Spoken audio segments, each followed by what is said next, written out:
why critical thinking as much a response to the world we live in as is the case for informal learning. I'm going to be talking a little bit about the history of how we got here. I'm then going to talk a little bit about the present and some of the realities of the present. And then I will switch and talk about some possibilities for things we can do. And at 3 points in my comments today, I'm going to ask you to help me to be creative in some responses. So that's why you have these pieces of paper with writing on it. So we're going to begin with a creative exercise. So please, the papers and the pencils. What year do you think this picture was taken? 10 seconds, just on your piece of paper, quickly decide what year you think this was taken. Just write it on a piece of paper. And then I'm going to do a survey. This methodology is called rapid survey response. That's the official term. So 10 seconds to write it down. Has everyone written something down? Yes? Who said 1970? Anyone? Who said 1980? Or any time during the 1980s? 1980s? Who said 1990s? Who said 2000? 2010 to the present? 2014, anyone say 2014? That's actually the right answer. I could have substituted late 2015. The point of this is that much has changed in our world. We've been through a revolution in learning between 1970 and 2014. But our classrooms, most of our classrooms still look very much the way, not only do they look at 1970, but the way they look at 1970. Something is very, very wrong with this. I'm excited we'll be hearing from an architect tomorrow because it's an architecture we're talking about, but not just a physical architecture. We're also talking about a cognitive architecture. What is the cognitive architecture of this world, given the changing internet world we all live in now? And what can we do, given that most of us live in classrooms like this, to make our classrooms more exciting? What we just did, the rapid survey response, is one very simple thing to do, because what it can do is those you have people to commit something to writing, then you break out the answers and just become aware of the range of different possible answers, and actually take an engagement with their writing, with their own answers on a very, very simple level, but it works. Students engage in a different way of thinking. So part one. I'm at a deficit because I can't read my own slides. Learning at the pace of change.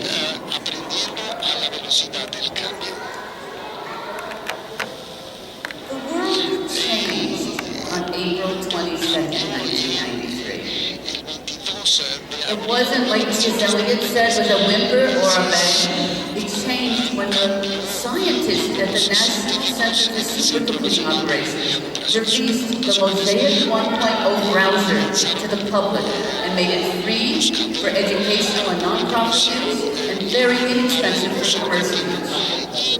On April 22nd, 1993, this would be a good survey question. Does anyone know how many websites would be available in the world on April 22nd, 1993? Anyone guess? 26. There were 26 websites in the world on April 26, 1993. By the end of 1993, there were 10,000 websites. From 26 to 10,000. Internet usage, not building websites, but using the web increased from April 22nd till the end of the year by 250,000%. My field is the history of technology. We do not know any other technology in history that was that rapid, that extensive, that global.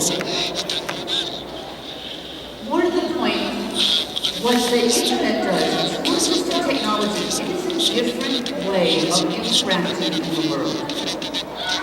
Since April 22nd, 1993, anyone who has an internet connection can communicate anything at all to anyone else in the world with an internet connection, without an editor, and without a pause button. That is a tremendous possibility for creativity, and a tremendous opportunity to get yourself in big trouble, as many politicians and others around the world have done. Right? Not just children. We can all get in trouble by one tweet, right? One tweet that says the wrong thing. You can lose your job, you can lose your company. So how are we training children for a world where one tweet can ruin your life or change your life? How are we changing education for this incredibly creative but also risky world? That's the issue today. The historian Robert Dark says in all human history there have only been 4 great information ages. And I'm going to go over these very quickly, but it's useful and humbling for you as teachers to think of what an important moment you are teaching in. In all human history, he says the first information age began with the invention of cuneiform, the invention of writing in 4500 BCE. That was a slow invention when the first time somebody wrote something down and didn't have to just go by hearsay. By the time Socrates was teaching in the famous academy in 450 BC, the Greek alphabet was finally being concretized and written down and finalized. Socrates, by the way, hated that information age. Remember, Socrates believed in dialogue. He thought writing simplified the complexity of your mind. It simplified the complexity of communicating with somebody else and actually forming an idea in process. He felt like it was distracting because it was some paltry representation of a complex social process. He hated the first information age. Second information age is the invention of movable type. Interestingly, I often do a rapid experiment with my students where I say, write who invented movable type on one side of the card. And they, of course, they all write Gutenberg. And I say, turn the card over. And if you don't believe what you wrote on the first side of the card, Google it and tell me who really invented writing. 100% of my students turn the card. And they do research and they find out, my goodness, movable types invented in 9th century China. Then it goes to Korea, where it becomes a metal plate. Then it comes back to China, where it becomes a different kind of movable metal plate. It slowly makes its way over the Silk Road. And in the Reformation, finally, it's turned by Gutenberg into the movable type that we not only know about, but that we put in printed in textbooks that in the colonial period were being distributed down the world that said we invented movable type. I believe most students today live in a world where there's 2 sides of the card. There's the information that they know will get them a good grade in school, and there's the information they know will be the right answer in a test. But they know that if they go online, they're going to find a world of complicated, contradictory, creative, global information that's very different from the official information. They're living constantly in two worlds. Partly what I think we as teachers need to do is retrain ourselves as teachers. And this is why I think higher education is so important. Higher education is responsible for training teachers, setting the standards that students have to live up to. But if we don't change that, we're teaching our students to live in a kind of a false binary world. The world of the official, testable information, and the world on the other side that's much more complex and interesting. Unfortunately, we're the losers because we're on the side that they know is not the full answer. Here we are, the authority figures, and we're teaching them things that are less interesting, complex, and true than what they can often find online. Mind you, they can also find a lot of lies online, and that's our job too. Third information age is the one that I made that was really my own specialization, the last information age. It's the age of machine-made tape paper, machine-made pencils, and steam-powered presses. This happens around the time end of the 18th and into the 19th century. For the first time in human history, working class and middle class people could have books and magazines. Before that, you might have a Bible or a psalm book. Suddenly, you could have many kinds of books. Lots of people hated that information. They thought it would diffuse authority. They thought it would minimize the importance of the minister and the magistrate for delivering content and for being the source of all truth.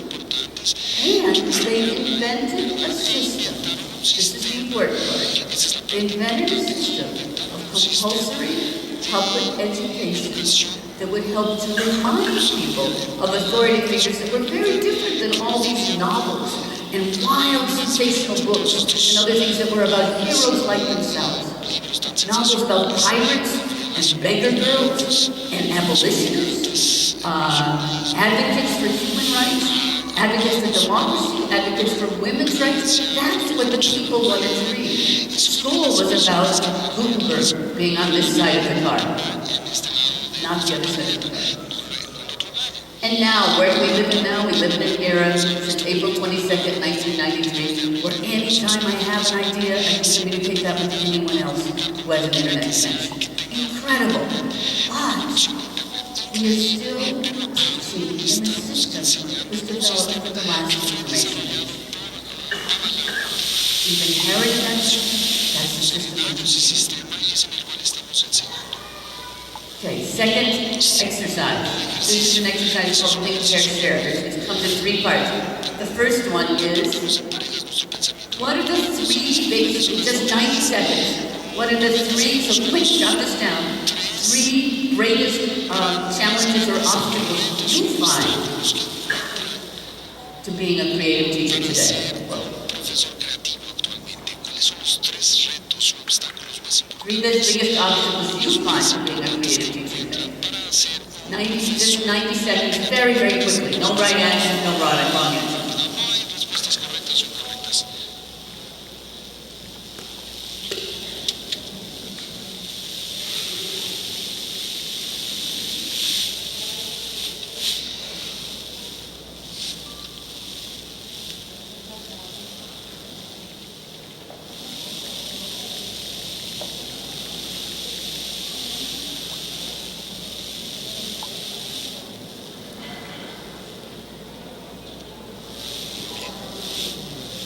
The second part of this exercise, also 90 seconds, I'd like you to turn to somebody near you, the perfect way is somebody you don't know, and take turns reading out loud. I want you to hear your own voice.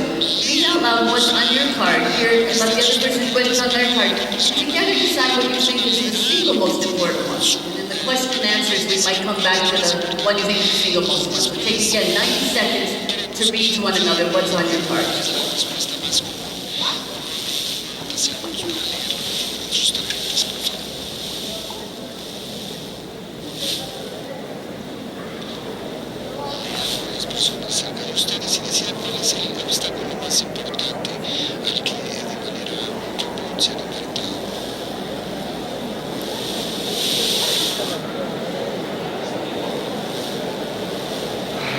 Todo lo tienen ya hecho.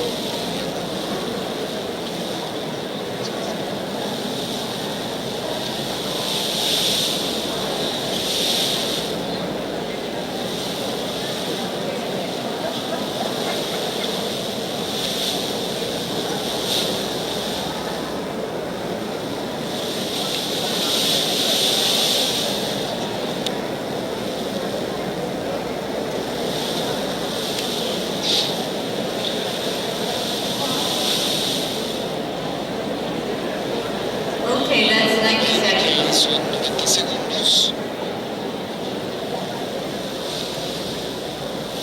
Could I have your attention, please? Excuse me.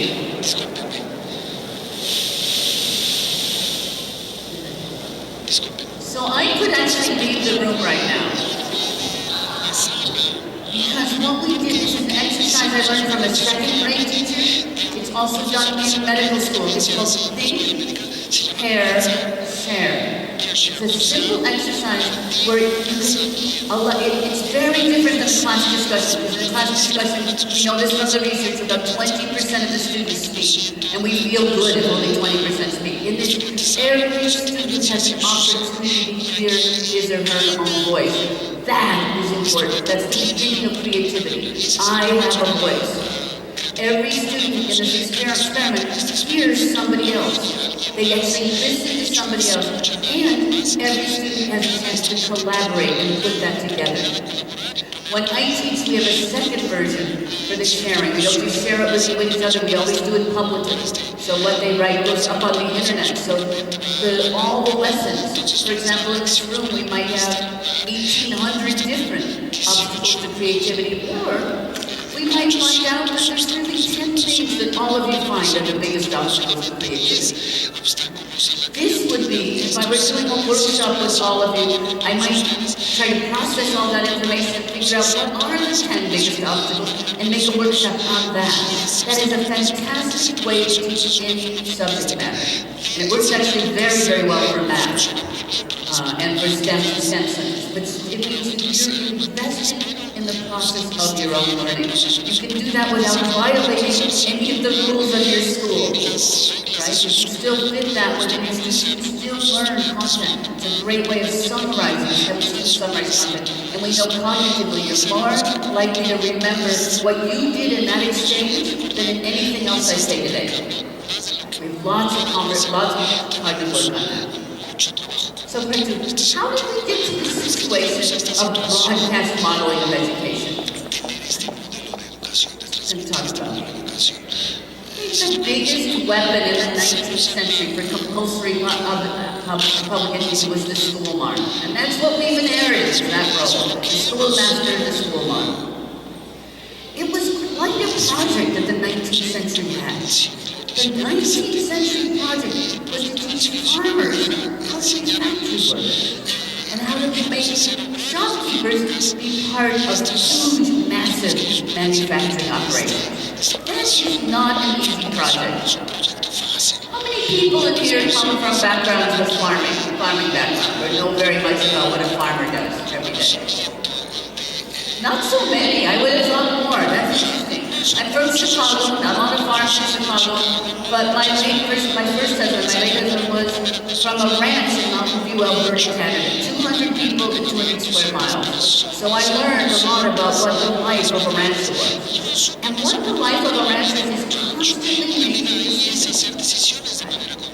If I have on my little to-do list that I'm going to fix my fence one day, and I ride out into my field and find that my prize cow is caught up in the fence and bleeding, I don't fix my fence. I take care of the cow, right? If I don't, I'm going to lose my farm. It's a life of constant prioritizing and decision-making. The life of the assembly line is exactly the opposite. Exactly the opposite. You don't want people to think. You don't want people to protest. You don't want people to make decisions. You don't want people to prioritize. You want people to do what they're told, when they're told to do it, at a regular, standardized rate. So what is the school system we invented in the 1950s to train children for that world? It's a school that looks like a assembly line. It looks like a factory. The architecture of our school. How many teaching schools that still look like this? I do. My university still looks like this. There's an architecture of school designed to force and to train factory workers to be farmers to be factory workers, and shopkeepers to be parts of manufacturing or corporate hierarchy. The great philosopher of the industrial age is Frederick Winslow Taylor. And I'm going to let you read this in Spanish, since I got it in English, but that would be very confusing. So I'll just have you read this together. It's a very famous quote from Taylor, and he has thousands of them. He was by far the most influential thinker of the early 20th century about the philosophy of management. And the important word here is enforced. What can we do to standardize, regularize, and enforce methods, implements and working conditions that will enforce cooperation and collaboration among workers. And the responsibility for that enforcement is the teacher. I mean the manager. The teacher's role in the classroom is the same as the manager's role in the factory. So where is learning in that equation if one of your principal jobs is to teach authority? And that's our challenge. Because you would not be in this audience unless you were excited and interested about creativity. So how do we take the system we have inherited and many of the rules that we are subjected to every day of our lives as educators and be as creative, student-centered, and learning-focused as possible when our structures that we have inherited are very much the structures of the factory? In higher education, I like to read all of the things that were invented between 1865 and 1925. Many of these will be familiar to you. You all went to college in order to become teachers. And, mandatory public primary education, research universities, polytechnics, majors, minors, electives, divisions, certification, graduate school, collegiate law school, nursing school, grade, school of education, business school, degree requirements, credit hours, ratings, statistics, standard deviations, spreadsheets, blueprints, return on equity, punch clocks, IQ tests, instruments, learning disabilities, multiple choice tests, college entrance exam, tenure, sabbaticals, bachelor's tests, school rankings, adolescence, and then there's hundreds more. These are things invented between 1865 and 1925. Not only based on Taylorism, Taylor is writing every day. I've been working on his archives lately. Every day to the major educators around the world to help to create a system of education based on Taylor's production principles for the manufacturing. What's relevant is I bet there's not a single one of these terms. Right? I'm American, I'm in Mexico, but I bet there's not a single one of these terms that needs to be defined, even across language and time. Is that true? Are these pretty recognizable terms? They're recognizable because it's the world we live in now. And it was invented between 1865 and 1925. The internet becomes a public commodity in 1993. Our world has changed, our structures are still in the 19th century. Brady is one of my favorite examples from the 19th century.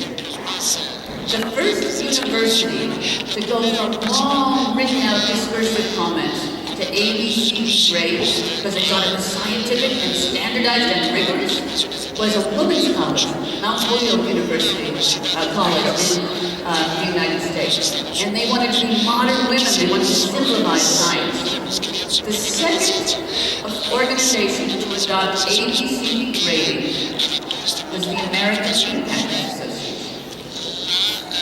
I'm a historian by training, so I've gone and looked at the archives of Mount Holyoke. The big worry for Mount Holyoke is in English and in Spanish.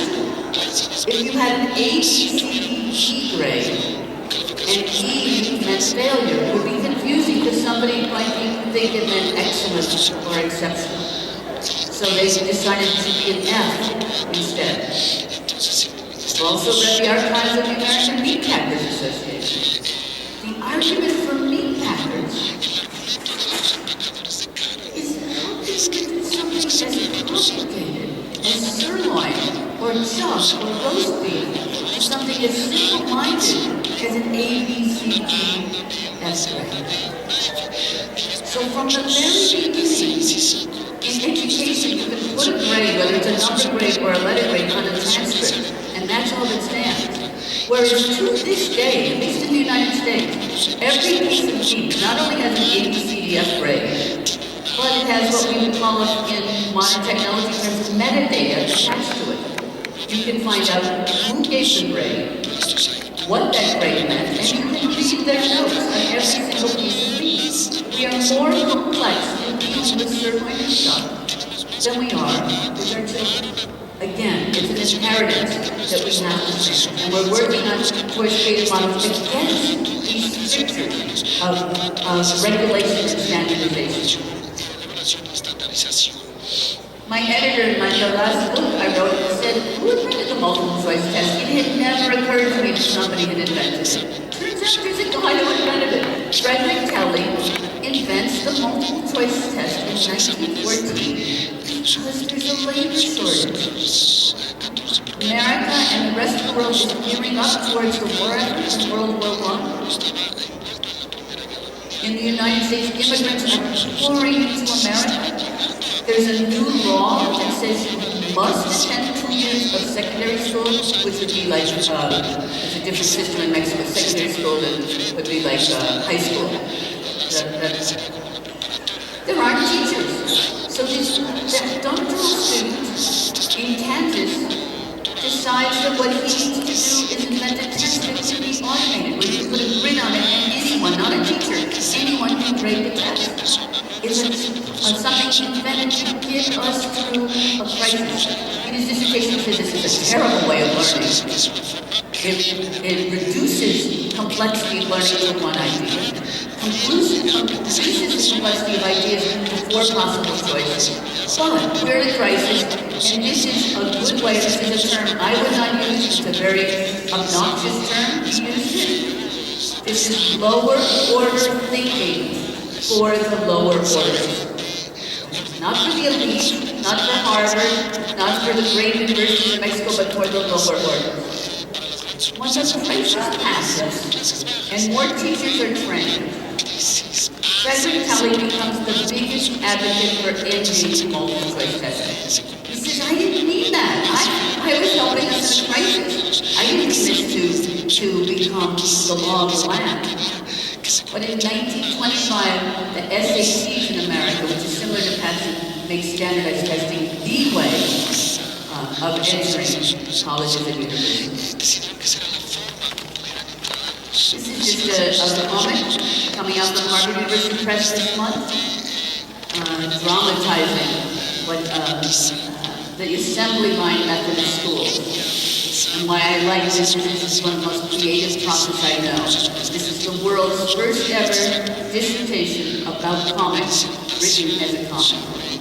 It was just accepted, this is a protege of mine in my organization, HSTEP, accepted in Columbia University's Teachers College, very, very prestigious Teachers College, a whole dissertation about comics and the way we see differently when there's words and text. The whole dissertation is written as a comic. I'm very pleased, it was risky, very pleased that Harvard University Press immediately snapped it up, and it will be published this month with praise from some of the most famous artists and educators in the world. To part 3. Where are we now? So there we are, the 19th century classroom and the 2014 classroom. Not so different. And here are some numbers. I'm not going to do a lot of quantitative because it's so different from country to country. But these are numbers mostly taken from the U.S. that I find so depressing. And it's the obstacle we have to work against. The United States 4.1 on a 4.0 scale is the average, is the median grade point of a student entering the University of California at Irvine this year. That means in the 3rd best university, state university, you have to have perfect grades. The point 1 is that you've had advanced placement tests. You have to have perfect test scores. To me, that's robbing children. Right? You shouldn't have to be that perfect. You shouldn't have to be that regularized and standardized to go to your 3rd best state university. Secondary is $8,900. In the United States, that's the average amount of parents spend to prep their students to do well on these tests.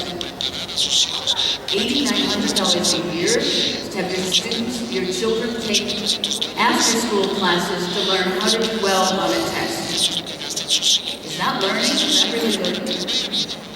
90%. I recently interviewed the headmaster of the most famous school, private school in New York, the tuition is $60,000 a year. He told me 90% of his students at a school that would be on anyone's list of the top 5 universities, prep schools in America, 90% of the students take the after-school prep. If at the best school in America, 90% of your students are taking the transcript test, we have a bankruptcy. $78.2 billion, that's the amount of money spent internationally, globally, every year on preparing for standardized testing. $72 billion goes a long way. Could use that better. 50%, that's the number of students who enter college in America who do not complete their degree. So despite all being 4.1, we still have this big problem of dropout. Is that true in Mexico as well? Is there college dropout rate in Mexico as well? So what is that, right? College is the first time you can have voluntary education and half our students drop out? Something is wrong. There's a mismatch there.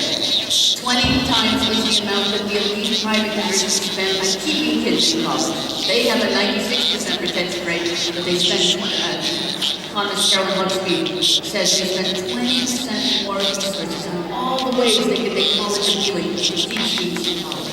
What about learning and creativity? Why do we have to do that with people? Why is this exciting? Go to a kindergarten. You don't have to pay 20% more or 20 times more to have a kid learn in a kindergarten. You can't stop learning. So what are we doing in our educational process to make kids take away the joy of creativity? I want to know how we can redesign, we'll hear this tomorrow, how we can redesign those schools that were invented in the 19th century for a world that fits in the palm of my hand. I don't live in a world anymore where there's a division, the famous 19th century division, work and leisure. Really? My iPod doesn't ever let me have leisure and it distracts me at work. I bet that's true for you, right? How do we prepare this young woman for her world? My last part of the talk, I want to talk about some creative ways that many different people have come up with to think about how they can prepare the world we live in now. I always dedicate this part of the talk to my favorite, who's now 21, my godson, Zachariah. And I tell a little story about Zachariah and then talk about 10 things we can do for creative learning. Zachariah was a brilliant young man, a rock star. He was determined to be a rock star. Won many poetry prizes, and he got into his first college in place, Oberlin College, a very, very fine liberal arts college in America. And the summer before he went to college, he was 17, he turned 18 that summer. He went with his parents, family partners. He was in England. What was going around, all he heard people talk about was how education was doomed. Antiquated, the solutions aren't working, it's terrible, kids hate it. If there's countries that do best on the passing exams, like Korea, you also have the highest adolescent suicide rate. Everything is terrible. The world's going to hell in a handbasket. Zachariah happened to see the Telegraph, not to find his paper, and opened it up. He was trying not to pay attention to the parents all talking about how horrible everything was. And he saw this article that said, I'm going to read it. It was a good year for strawberries, and the blackberries are coming up nicely. And every time these old people started talking about how the world was over, and everything was bad, and everything was grim, and there was no solution, and everything was antiquated, Zachariah would say, it was a good year for blackberries, and the strawberries are coming up nicely. And the parents and the team, they're all educated. He's the son of a professor, in fact, the son of one of the most famous. He's also the godson of Stuart Hall, my idol, great Caribbean theorist and philosopher who passed away this year. They realized they were talking about doom to somebody whose whole future was ahead of him. To somebody who had gotten into his #1 college, who was so excited about his work. And if you read books on the future of education, they're horrible. I think people who write most of those books about the end of college were never 18 years old and had never met an 18-year-old, and certainly not in the classroom with young people. You are.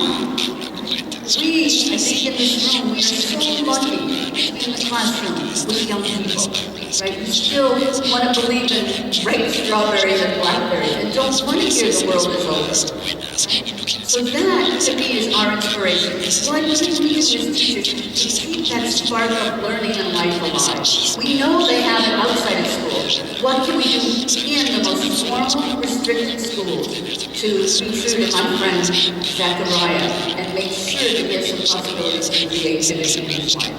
These are some solutions. People have done up and you can use them in many, many different ways and apply them in your own teaching.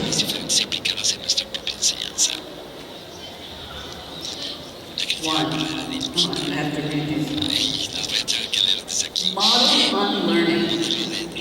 The great teacher, Alvin Toffler, said the illiterate of the 21st century will not be those who cannot read and write, but those who cannot learn, unlearning is the most, I believe, single. My last book was on cognition. I know this, everything we know about the brain. The reason it's so hard to learn something new is because we've done such a good job of learning the old. And before we can learn the new, we have to get out of our way. We have to systematically think. Wow, these are assumptions, these are practices, these are tools, these are methods that are keeping me from being new. I love to introduce a new digital tool in my classroom to my students before I've looked at it. Guess who's always the worst person in the classroom in learning how to use that tool? Of course it's me. What I'm modeling for my students is even though I'm not into degrees and I'm the authority figure, right, the school mark, the secret weapon, the school mark, I have to struggle with learning. So I'm modeling for my students not just learn something, but they watching me do something that I have a hard time with, that they do more easily.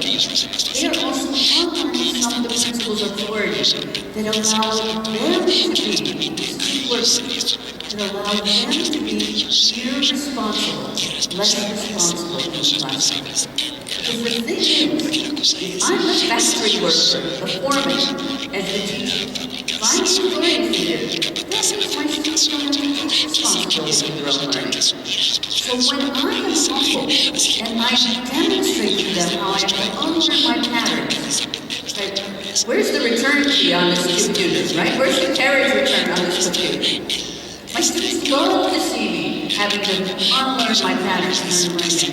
But it also makes them in the position of not being allowed to be lazy and allow me to be authoritative. It forces them to say, maybe this is a situation where I have to take responsibility for learning. That's a key moment for both critical thinking and creativity.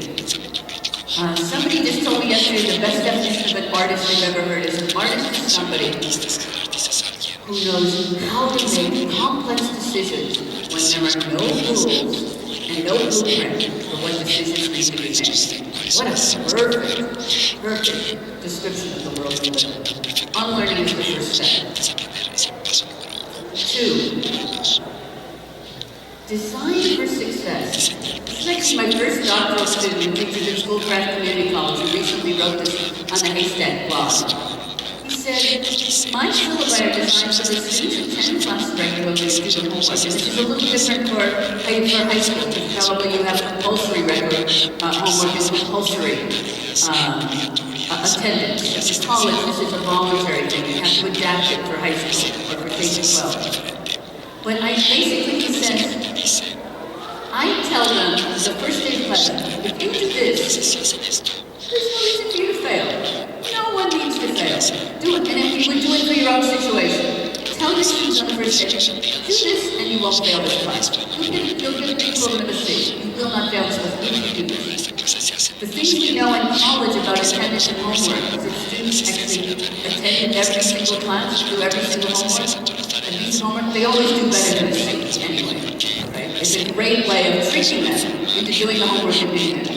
Again, it's also about responsibility, because it takes the onus of doing mandatory off the teacher. Places not the student. It says, here's the key to success. Not me. I'm telling you, it's transparent. That's a different way of saying it. Make success transparent. You do this, you will succeed. I'm making it transparent. That's all you have to do. That also means they can't fight about why they didn't get a better grade, because they know what was required. They know what was required and did not do it. 3, practice digital literacy. There's a lot of attention these days to talking about teaching digital literacy. I'm sure you can teach a world where you can think an idea and communicate that to anyone else with an internet connection without a pause button, without an editor, without putting yourself at risk. You can't talk about it, you need to do it. So all of my students' assignments are public. All of them are done in some way where they're on a blog or on the internet in some way so that people can see what they're doing and respond to it. And I can teach them how to be responsible in that way. We learn things like time management. I'm on the board of Mozilla, and all my friends in Mozilla go away for a month. Maybe this is better in Mexico. Americans are terrible at vacation, worse in the world. Actually, Korea is worse than America, number 2, at taking time off and having to take time off. But they go away for a month, and they send an email, it's something like this. I'm gone for a month, and I'm on vacation.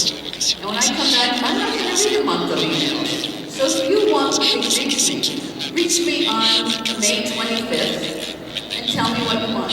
But I'm not going back to read my own emails. That seems small, but for me that was revolutionary. And I'm learning it from the people who invented the internet. Right? One of my colleagues at Mozilla invented JavaScript. Another one invented the Apache server. These are the most important people in the internet, and they know how important it is to teach getting away from the internet. We need to teach that to our students too. Not as a negative, but as a positive. It's a part of life. Plus, how to make a little code. I went back and learned HTML5 last year, not very well. It's a great thing to do. Have your students learn some code. They know what the guts of the internet are about. And do something actively. 4, this is one of my favorites. I think the last 10 years we've been hearing creative thinking over and over again. One negative consequence I find with too much emphasis on creative thinking is that people kind of paralysis. You get so good at saying what's wrong with someone else's idea that you then get paralyzed about coming up with your own good idea. Also, when you go from critical thinking to creative contribution, you have to implement something. The difference being able to criticize somebody else and being able to have to do something that someone else can criticize is a really big difference. Many of you are leaders or policymakers or run things. You know I've worked so hard to design something. You put it out there, and the first thing somebody says is, hey, there's a typo here, you forgot a comma. Or you forgot about this, or you idiot, why did you think about this? The progress from thinking about something creatively and saying, okay, you've thought that problem through critically. Now do something about it. Now put it into practice. Make it happen, make it real, implement it. It's a humbling experience, but also an incredible life skill. That, by the way, was the AIDS quilt that a bunch of thousands of teachers and students digitized, because it's the single largest man-made object on the earth, except for the Great Wall of China. So it can never be displayed. It's falling apart because it's citizen made. It doesn't have any curatorial standards. So it's been digitized with stories that people can contribute. It's an incredible project across the whole of many different countries. 5. This is what I learned recently, and I find it very, very moving. And I'm going to read it in English, and you can read it as well. Samuel Delaney is a very famous science fiction writer. He's also a professor at Temple University. He says, don't you realize that every time you don't answer a question, you're learning how to make do with what you've got? And you're learning how not to ask for a raise. You're learning how to take it. That's not good. So from now on, whenever I ask a question, everybody has got to put up their hand. I don't care whether you know or not. You can teach people they're important to say what they say. So when delaying these classes, he asks a question, and you literally, this is another one of these things you can do tomorrow in any class that doesn't cost anything. When he asks a question, every person in this class, every student, has to raise their hand. He then calls on anybody, and he says, and I think he's right from everything you know about the brain, the very act of raising your hand is saying, I am here, I am participating in this class, I am not invisible, I count. Whether I know the answer to your question or not, I count. He then calls on somebody, and they have to say, either they know the answer, they say the answer, or they say, I don't know the answer, but I think my friend, and they ask another student to answer the question. And then that person will say, actually, I don't know the answer either, but I think Becky knows. But it's a very active engagement. Or the third thing they can do is say, I don't understand. Talk about powerful. In the video where Delaney talks about the CX and what the transformation he's seen in his college students, just by the simple action of always having them raise their hand. I hope you'll try it. I hope you'll try some of these things. It's quite powerful to see. Or make sure, value what we tell you. Make sure the way we're teaching is really measuring the kinds of learning we desire. And even in the most standardized, structured, regulated testing, you can do that. So for example, I started having students prepare for their standardized tests, required tests, by working in teams, and then grading each other on how they did in the class preparation. So somebody might use badges, myself, and I've been working on badging for a long time. I'm happy to talk about that in the workshop. Never give a negative badge. Only give a badge when somebody earns one. So I'll say, okay, in your group of 5, where you're preparing for your end of grade math test, who gets the badge to give the best at explaining the math exam? And they all on a little piece of paper will draw a little badge and give one. Who gets the badge for doing the best reading, helping the best with reading? Who gets the best for having the most good cheer in keeping everyone inspired?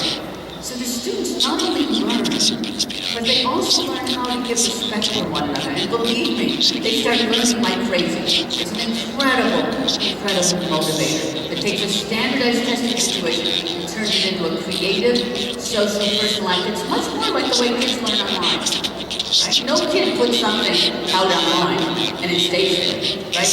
You don't, why did you say that, right? If a kid puts something on Facebook, someone's going to make us start to comment back, then they make us start to comment back. This is a productive way of learning how to give feedback and interact with other students.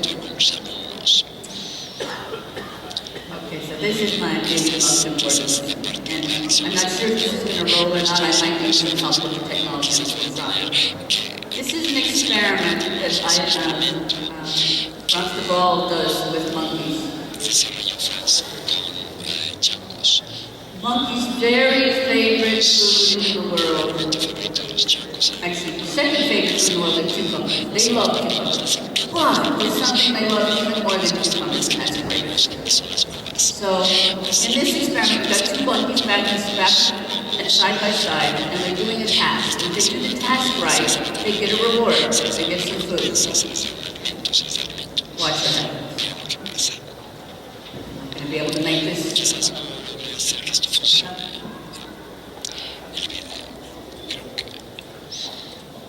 Can someone make it go? Thank you.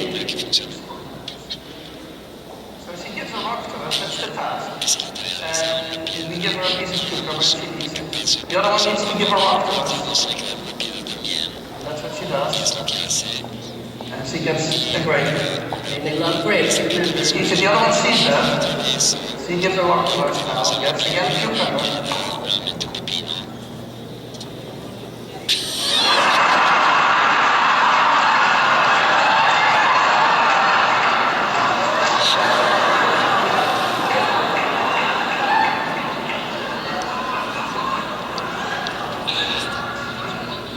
She tests the rock now against the wall. She needs to give it to her. She gets the cucumber again.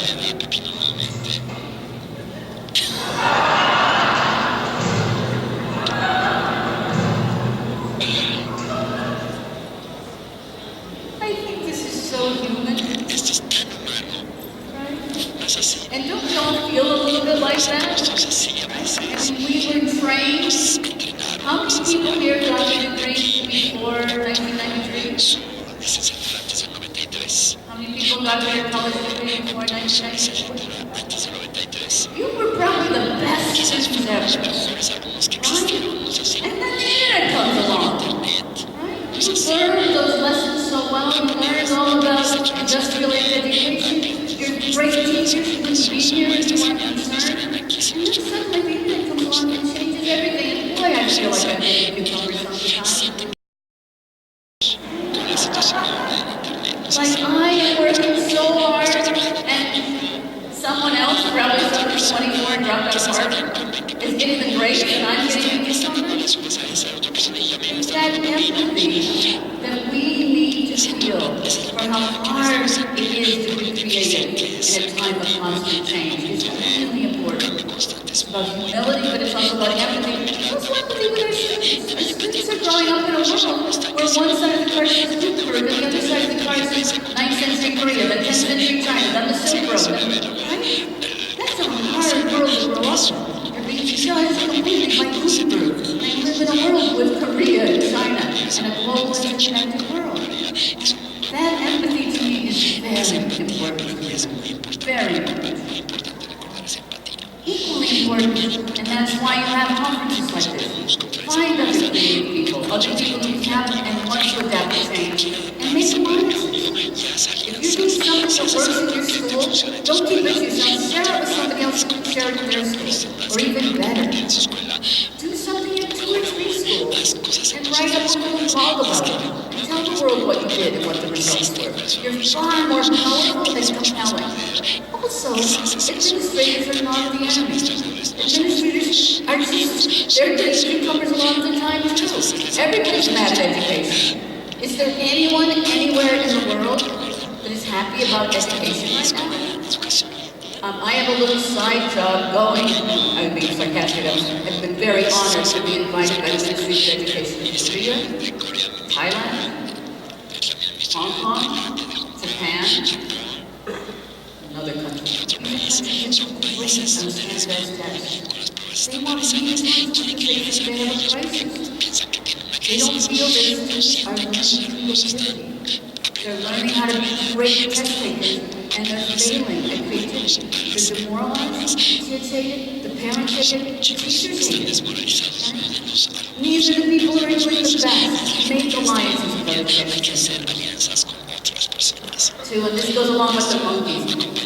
There's these ghosts that climb scale walls. They also fall off and die. How can we learn the 10% improvement? It's really great. I think one way that we defeat ourselves is we think we have to do the impossible. And we have to do the, what is the second word? What is it? Unreachable. Right? We don't. If we can be aim at doing 10% better, sometimes even 5% better, maybe in some situations even 1% better, that's okay.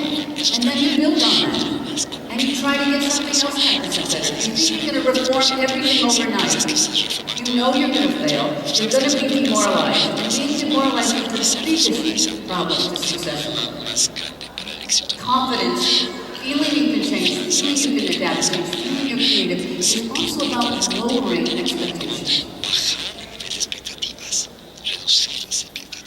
And having said that, I'm going to now end with the most soaring story I know. Until September, I taught at Duke University, which is in North Carolina, a pretty conservative, rural southern state in the United States. Durham is a metropolis compared to Greensboro, a town maybe 90 miles away. Very rural, small town. That's starting to have a pharmaceutical industry. So a local contractor was approached about building a very hotel for people coming into Greensboro who wanted a more luxurious hotel.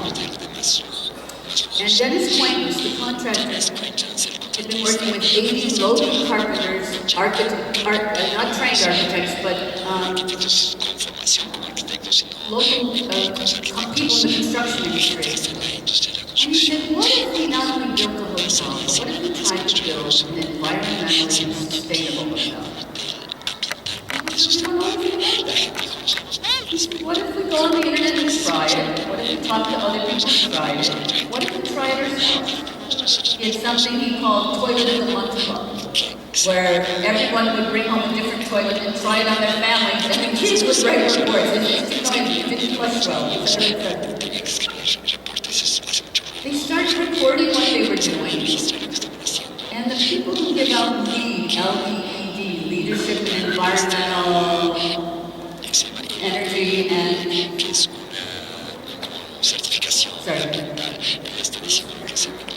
Leadership in Energy and Environmental Design, said you realize you're about to build the world's first platinum LEED hotel. They said, we're 80 people in Greensboro, North Carolina learning together on the internet. That can't be possible. My knowledge is still the world's only platinum LEED hotel. And when I interviewed Dennis Quaintance, I said to him, what are the lessons to the rest of us? It's pretty amazing. What are the lessons to the rest of us? Well, hey, I can't imitate a southern accent, even though I lived there for 20 years. Hey, you know, it's great that 80 common folks made the world's only platinum LEED hotel. Isn't that great? And the second part, we could do it. Why does everybody else? Why do people not aspire higher? Why don't they aspire? Why do they defeat themselves? And then his last comment was, what's that? Hotel. When you stay in the hotel, I've had the privilege of staying in one of the rooms. You feel like you're in peace. It's in air you've never felt before. It's like this, where you have real air system. I have 5 minutes left, and that's great, because we're going to do one more exercise. This is a classroom exercise called the exit ticket. And what I do on my classes now, I didn't invent this, somebody else did, a grade school teacher did, is before my students leave the room, they have to write on a card. Remember what I asked you to write? They have to write on the card some question they felt was really burning, but not answered in class. I then gather those questions and look at them and use that to start the class next time.